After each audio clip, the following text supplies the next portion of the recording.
যারা কয় গান বাজনা হারাম তা চ্যালেঞ্জ করছি।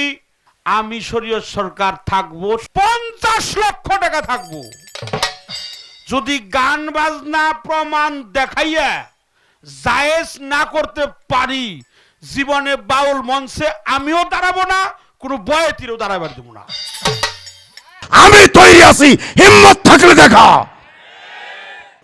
যদি সঠিক পথের মধ্যে আপনারা বললেন 5 জন আসবেন, আমার বেশি না, আমার থেকে আমি 5 জন লোক রাখবো। মুফতি ডক্টরেট আছে, হ্যাঁ, আমরা 5 জন লোক রাখবো, আপনারা 5 জন লোক আসেন। আইন শৃঙ্খলা রক্ষাকারী বাহিনী থাকবে, সেখানে পবিত্র আল্লাহর পবিত্র কোরআন শরীফ থাকবে। সেখানে যদি হারাম থাকে, আমি কানে তওবা করে গান বাজনা ছেড়ে দেবো। আমি হারাম কাজ কেন করব? এই রুটি রুজি আমার মায়ের রেখা হয়েছে, হয়তো আমার মাছ নাই, আমার বউ বাচ্চা পোলাপানকে আমি খাওয়াই, পাপের হিসাব দেবো আমি? এটা তো হইতে পারে না। এটা হারাম হইলে আমি করব না। আর যদি হালাল হয়, আপনারা আমাদের বাধা দিবেন না। ওই যে 50 লাখ টাকা বাজি চ্যালেঞ্জ, আমি ওর মধ্যে নাই। কারণ শান্তিপ্রিয় ইসলাম ধর্ম শান্তির ধর্ম।